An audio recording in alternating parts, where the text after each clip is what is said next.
Alors, ma présentation à moi, elle sera en deux petites parties. La première, c'est sur l'amélioration de la cartographie de nos réseaux. Et la deuxième, ce sera sur le fonds de plan commun en Isère qui est en train d'être mis en place par TE38 avec le partenariat du CREG. Alors, tout d'abord, la cartographie de nos réseaux.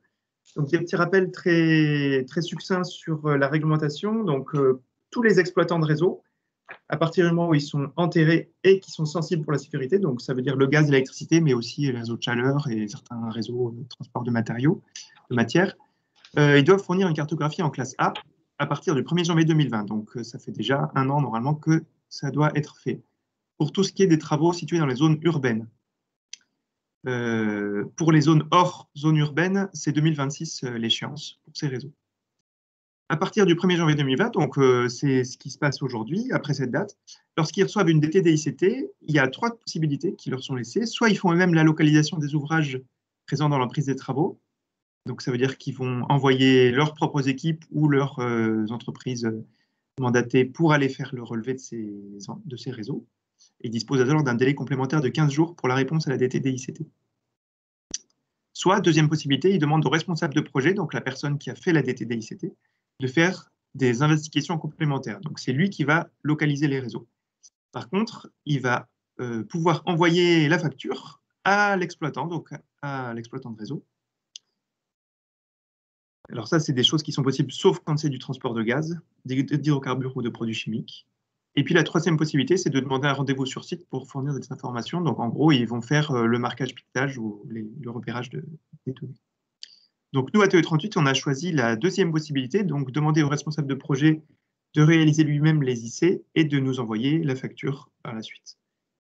Mais comme c'est une possibilité qui ne permet pas de maîtriser les coûts, puisqu'en fait c'est au bon vouloir du responsable de projet, en tout cas c'est avec les prix qu'il a lui-même mis en place, on a quand même essayé depuis 2018 d'améliorer notre cartographie pour passer le maximum de communes urbaines en classe A et pouvoir ainsi respecter la réglementation. Donc, là, on a un exemple de plan de réseau d'éclairage public.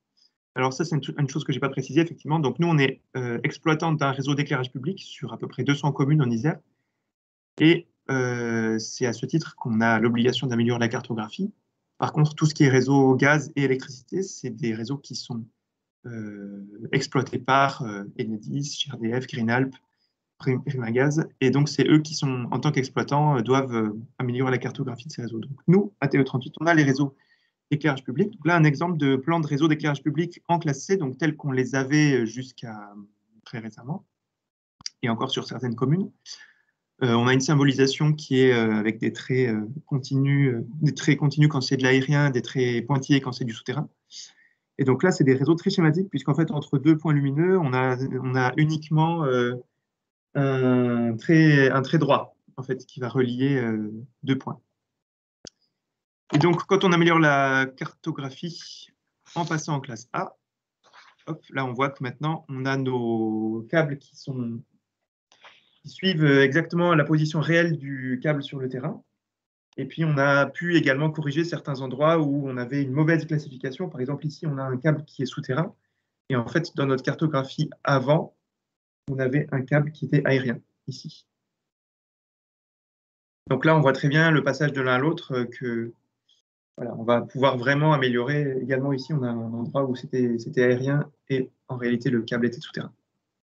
Donc, on va vraiment pouvoir améliorer la sécurité, puisqu'en fait, une entreprise qui va aller faire un trou à cet endroit-là, avant, elle avait une réponse qui lui disait c'est de l'aérien. Et en fait, il y avait quand même un câble souterrain à cet endroit-là. Donc, on améliore quand même grandement la sécurité. Alors, notre état des lieux de l'amélioration de notre cartographie, on a un certain nombre de communes qui sont urbaines sur lesquelles on a l'éclairage public. Sur ces communes urbaines, c'est celles qui sont en vert foncé et rouge foncé sur cette carte. Toutes celles qui sont en vert foncé, elles sont déjà traitées, donc on les a passées en classe A grâce à de la détection et du géoréférencement du réseau. Et on a un certain nombre de communes qui sont encore en rouge, donc celles-là, on est en retard, on n'est pas dans les clous au niveau de la réglementation. Donc sur ces communes-là, quand il y a encore des travaux, on reçoit normalement, on préconise de faire des investigations complémentaires. Alors à savoir que les investigations complémentaires, c'est quand même assez rare. Globalement, on a peu de demandes et peu de demandes de paiement, je veux dire, de facture. Mais c'est une possibilité qui est toujours laissée aux responsables de travaux. Les communes qui sont en rose, c'est les communes qui sont rurales. Donc sur celle-là, on a encore tout à faire. Il y en a une qui est traitée, là c'est Val-de-Vérieux, ici, qui est au milieu, qui est une commune considérée comme rurale et qu'on a déjà passé en classe A. Donc progressivement, maintenant, jusqu'en 2026, on va passer toutes ces communes rosées en vert pour avoir un réseau qui est bien référencé. Alors, pour faire cette amélioration de la cartographie, on n'a pas d'équipe en interne pour faire de la détection et de géoréférencement, donc on a fait appel à un marché public de détection et géoréférencement de l'éclairage public. Une première fois en 2018-2019, on avait déjà un marché avec 3 lots géographiques, avec un attributaire sur chaque lot. Et depuis début 2020, on a un nouvel accord cadre avec 4 lots géographiques, donc c'est les lots qui sont représentés sur cette carte. Et dans les 2 marchés, on avait mis en place également un lot de contrôle, c'est-à-dire une autre entreprise qui est chargée de contrôler ce que produisent les entreprises des 3 ou des 4 lots géographiques. Ce lot de contrôle, il a pour mission de valider un échantillon de 5% des ouvrages par un second relevé. Donc, ça veut dire qu'après, on a un peu les 2 relevés contradictoires et qui nous permettent après de valider le rendu des entreprises. Alors maintenant, je vais vous parler du fond de plan. J'ai parlé jusqu'à maintenant du réseau, donc tout ce qui est câble et point lumineux, du coup. Et maintenant, on va parler du fond de plan. Donc le fond de plan, c'est ce qui va permettre, lorsqu'on fait les réponses au DTDICT, de rendre un plan du réseau avec un fond qui permet de se repérer, donc de permettre de faire de la cotation, donc de la mesure de distance entre le réseau et les éléments du paysage, donc les éléments de la voirie principalement, les bordures de trottoir, éventuellement les marquages au sol, les murets, etc. Donc jusqu'à récemment, il n'y avait pas en France de fond de plan commun utilisé par tous. Il y a certaines entreprises qui utilisaient le cadastre, qui est un plan qui est extrêmement mal positionné. Dans certaines communes, il y a une dizaine de mètres d'écart entre la réalité et les bordures de voies qui sont indiquées sur le cadastre. Certaines autres utilisaient des plans issus de différents fournisseurs, mais qui n'étaient pas assez précis. On a également le cas d'Enedis et GRDF qui, elles, utilisaient des plans très précis qui étaient issus de relevés topo, sur lesquels on voyait les bordures de trottoirs et les murets. Mais la réglementation a donc demandé à ce qu'il y ait un opérateur public dans chaque territoire qui s'occupe de la réalisation d'un nouveau fond de plan, et donc non seulement de la réalisation, mais aussi de son entretien. Donc, je vous cite l'arrêté du 15 février 2012. Le fond de plan employé est le meilleur levé régulier à grande échelle disponible, établi et mis à jour par l'autorité publique locale compétente, selon un format bien précis qu'ils ont appelé PCRS. Donc, cette autorité publique locale compétente, la réglementation ne dit pas qui ça peut être, mais on a considéré que le syndicat d'énergie était le mieux placé pour cela, puisqu'on est une entité publique et qu'on a l'exploitation nous-mêmes d'un réseau sensible, l'éclairage public, et qu'on est donc l'autorité concédante pour les réseaux sensibles de distribution.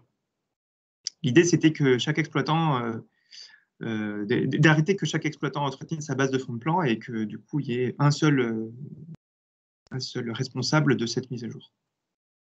Donc, il y a 2 possibilités qui existent. Le premier, c'est d'utiliser un fond de plan vecteur qui ressemble à ce que faisaient jusqu'à maintenant Enedis et GRDF, et ce qu'ils font encore d'ailleurs. Et l'autre possibilité, c'est d'utiliser un fond de plan image, donc un fond de plan issu d'une photographie aérienne redressée, très précise et très exacte, qui permettent d'avoir un repérage plus facile sur le terrain.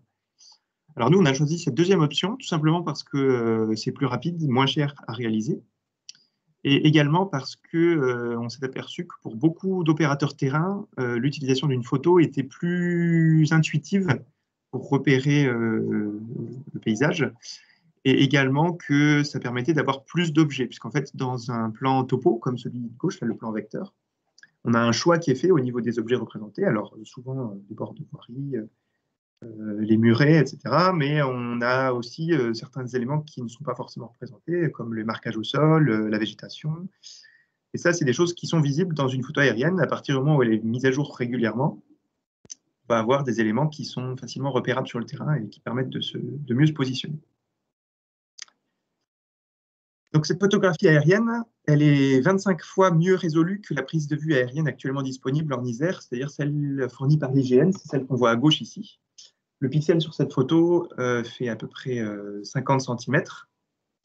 Donc, nous, on va passer à une photographie avec un pixel qui fait 5 cm de côté. Donc, ça fait 10 fois mieux en largeur de pixels. Mais en même temps, on a donc non, pardon, c'était 50 cm, on passait à 5 cm. Donc voilà, on avait calculé que ça faisait 25 fois mieux, 25 fois plus de pixels pour la visualisation. Donc on voit une photo qui est beaucoup plus fine, qui permet de voir des objets qu'on ne voyait pas avant, donc notamment les petits potelets qui sont au milieu, voilà, n'étaient pas visibles sur la photo d'avant. Cette image aérienne de précision, elle va permettre de renforcer la sécurité des travaux, tout simplement parce qu'on va pouvoir coter en fait, les distances entre des objets sur la carte et des objets qui sont également visibles sur le terrain, comme des changements de hauteur de voie, etc., de bordure de trottoir, par exemple, ou des murets.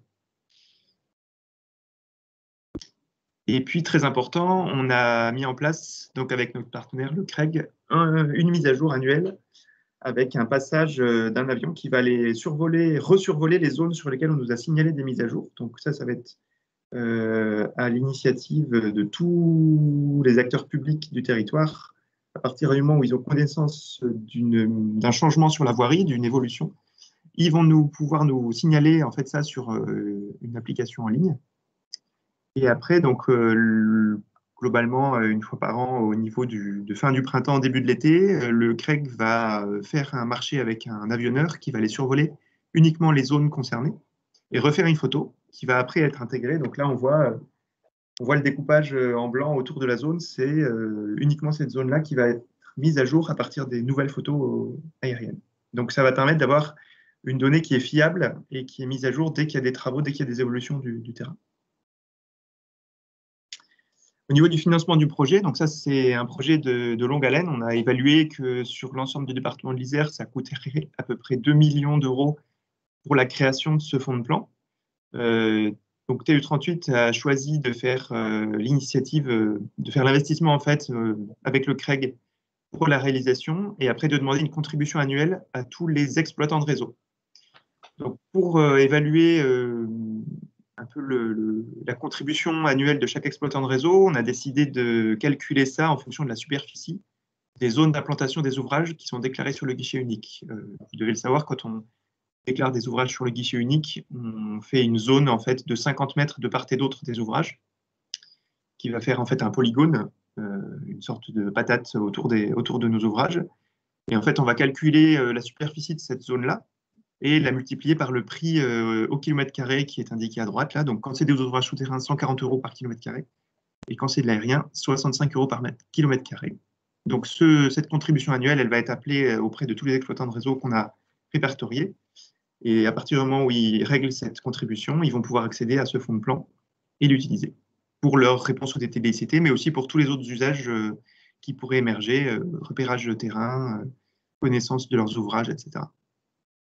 Et la diffusion se fait grâce à un flux qui est conforme aux standards du cartographique d'aujourd'hui, donc le WMS et le WMTS.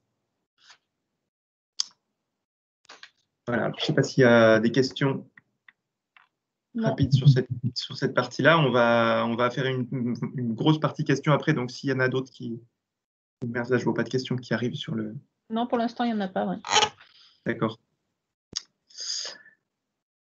Voilà, je laisse la parole maintenant à Christelle Giroux qui va vous présenter donc des exemples de cartographie et puis je les montre en même temps. Voilà. Donc bonjour à tous. Donc oui, Greenalp, la cartographie de Greenalp, on est exploitant de réseau et nous sommes aussi certifiés pour faire la détection et géoréférencement. Donc, lorsque nous avons des DT où nous ne sommes pas en classe A, nous faisons nous-mêmes donc la détection. Donc là, Damien, si tu peux montrer Vinet, comme ça on voit… Vinet, d'accord. Vinet. Il y avait le premier où donc c'est un réseau qui est en classe C. Voilà, donc là, c'est un réseau qu'on a en classe C, donc on va dire, c'est du schématique, c'est assez rudimentaire. Et donc, sur la diapositive… pardon, c'est celui-là ou celui-là? Oui, c'est celui-là, c'est parfait. C'est celui-là, pardon. Ça, c'était celui en classe. On voit le réseau qui est représenté, mais avec des traits, entre guillemets, grossiers. Hop, voilà, c'est pas très net, mais voilà, c'est du classe C. Et sur celle d'après, hop, voilà, donc nous avons détecté et le 20 kg et la BT présente. Donc automatiquement, on peut voir, bon là c'est un petit peu dur, mais on peut voir que tous les réseaux ont des altitudes et donc automatiquement il y a des points précis dessus. Donc, notre service DTDICT entre guillemets, nous informe de toutes les demandes et donc j'ai des personnes qui vont faire la détection pour passer en classe A.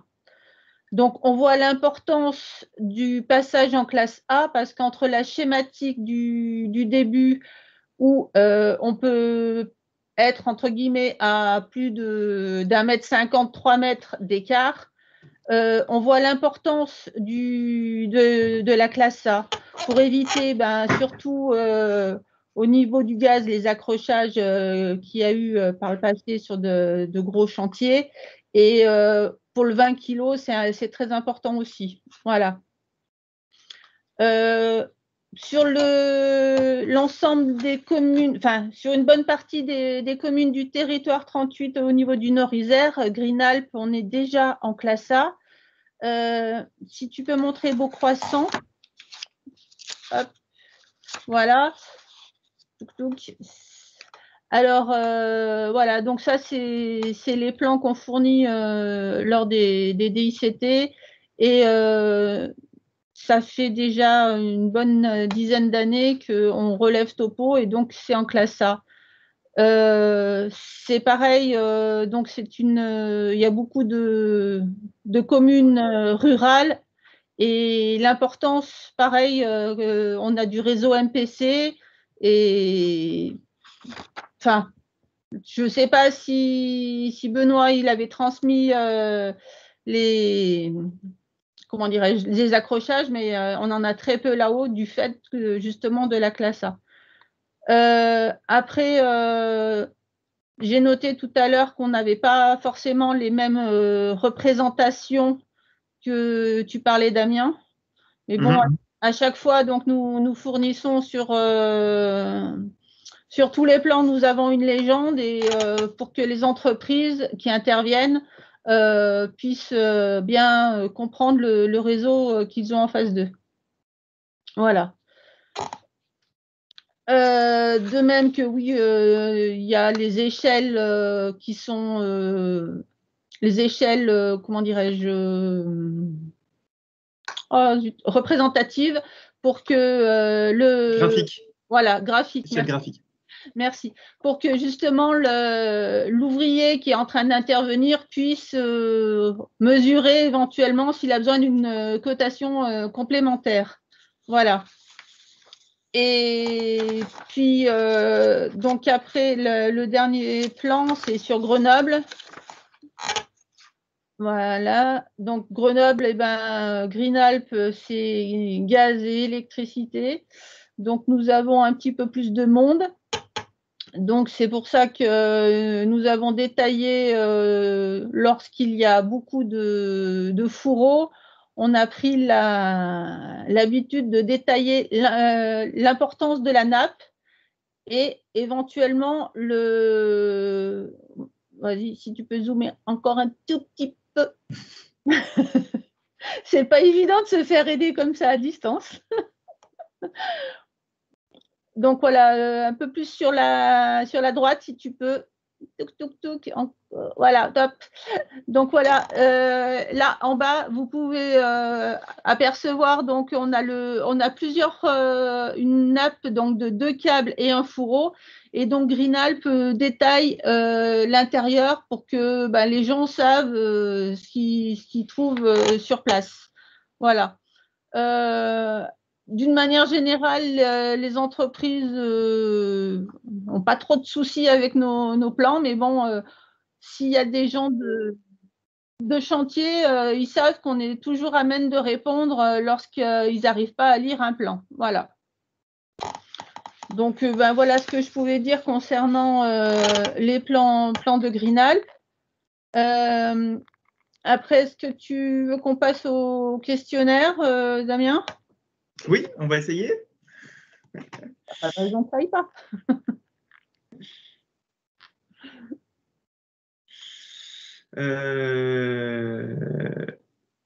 Eh ben non, on ne peut pas mettre le questionnaire.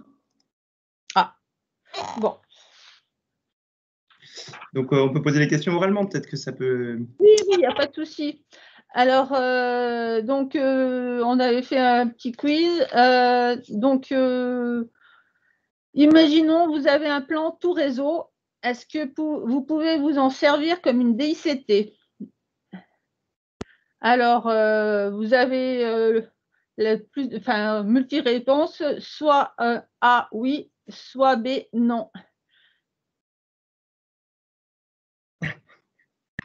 Non, j'ai perdu. Alors, on peut dire que ceux qui… Ah oui, vous pourrez répondre non ou oui, comme ça. On n'est pas très nombreux, donc vous pouvez le faire directement sur le… Il y en a qu'un qui répond? Bon, mais merci, monsieur André David. Ah, Ah, et les réponses, voilà, sont pas les mêmes. Eh ben non, malheureusement, pour tout chantier, il faut faire obligatoirement une DICT. La DICT, c'est obligatoire, on ne peut pas se servir d'un plan tout réseau. Et justement, il y a beaucoup de chantiers où ça se fait, mais il faut faire attention parce qu'en cas de contrôle, ben, vous êtes en tort. Voilà. Après, une autre petite question. J'ai un plan réseau en classe B. Est-ce qu'il est aussi précis qu'un autre en classe A? Logiquement, c'est facile. Ouais, super, c'est bien. Bon, ben voilà, je vois que tout le monde a bien. Voilà, donc effectivement, la classe B, bon, c'est quand même de 40 à 1,50 m, donc c'est quand même bien moins précis. Et c'est ce que je disais tout à l'heure, c'est important de savoir exactement, lorsqu'on fait une fouille, de savoir si on va tomber sur le réseau ou pas. Après, au niveau le rendu d'un câble, est-ce qu'il est le même sur un plan, quelle que soit sa classe de précision? Oui, non?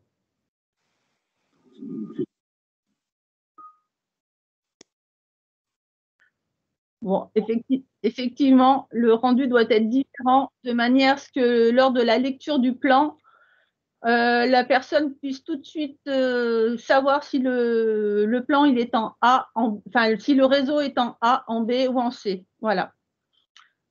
il faut savoir que excuse-moi, cette différenciation, elle est vraiment… il n'y a pas de normes dans ce domaine-là, donc ça va dépendre vraiment de l'exploitant. À bien regarder sur la légende comment c'est représenté et quelles sont les différences sur le plan. Tout à fait. Mais bon, après, comme j'expliquais tout à l'heure, d'une manière générale, si sur un plan, on voit des points topo, c'est que le réseau est en classe A. Et entre guillemets, il contourne bien soit les immeubles, soit les voiries, qu'autrement, si vous avez un réseau qui traverse, en général, ça sera une classe C. C'est des bons indices, mais c'est vrai que il faut être toujours méfiant, ouais, c'est vrai. Oui, tout à fait. Et donc, la dernière petite question pour ma part, mais bon, c'est plus ou moins implicite. Je n'ai pas besoin d'une légende pour comprendre un plan. Oui, non, faux. Bon, ça va, ils vont écouter, c'est parfait, c'est parfait. Vous avez bien écouté ce qu'on a dit avant. Donc, effectivement, la légende, c'est important. Voilà. Bon, bah, est-ce que vous avez des questions?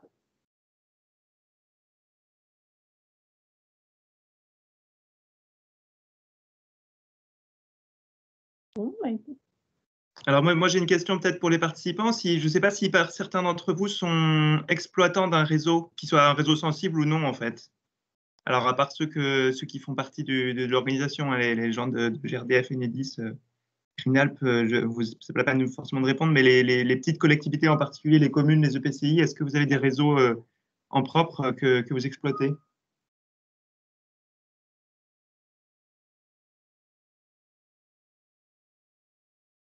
Non.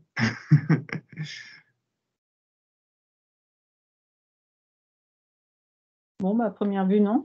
Non, pas de réponse là-dessus. Alors, il y a quelqu'un qui demande si on aura un compte rendu de cette vidéo. En fait, il y aura il y a normalement, si il n'y a pas eu d'erreur, la vidéo a été enregistrée et donc elle vous sera envoyée si vous le souhaitez. Donc, vous Oui, pourrez la je revoir. confirme, la vidéo est enregistrée et sera publiée sur le D'accord. site internet d'ici lundi matin.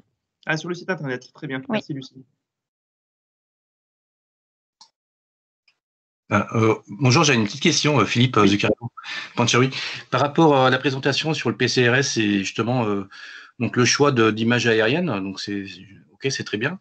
Par contre, je me posais une petite question technique sur le calage. Est-ce qu'il est automatique? Est-ce qu'il y a l'IA derrière? Comment ça se passe techniquement? Pour le calage, c'est-à-dire pour que vos couches… Entre le vecteur, la couche vecteur et la couche effectivement aérienne, quoi.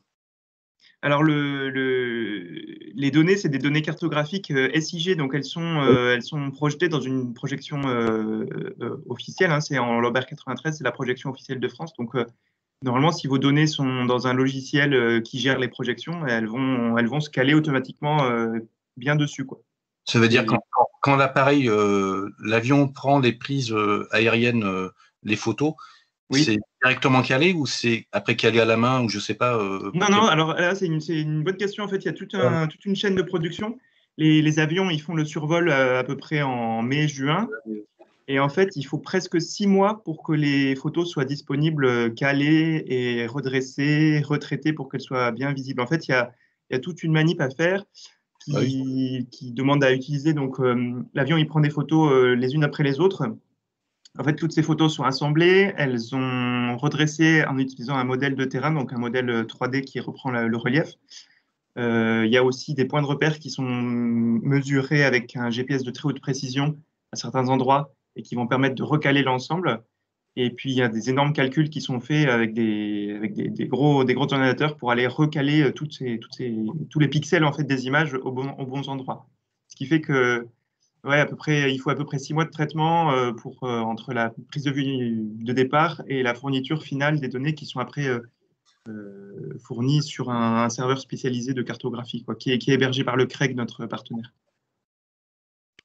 Ok, très bien, merci.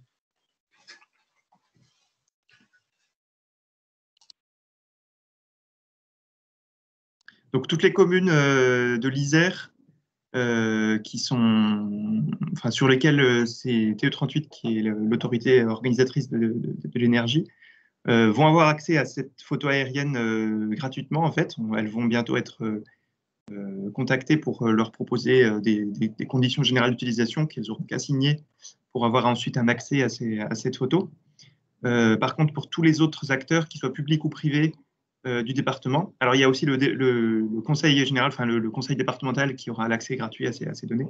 Tous les autres acteurs, qu'ils soient publics ou privés du département, auront une contribution financière à payer pour pouvoir y accéder. Comme je l'ai dit tout à l'heure, calculée avec la superficie des zones autour de leur réseau, quoi.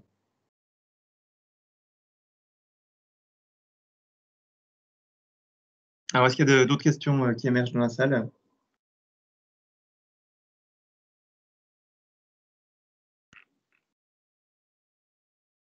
Non.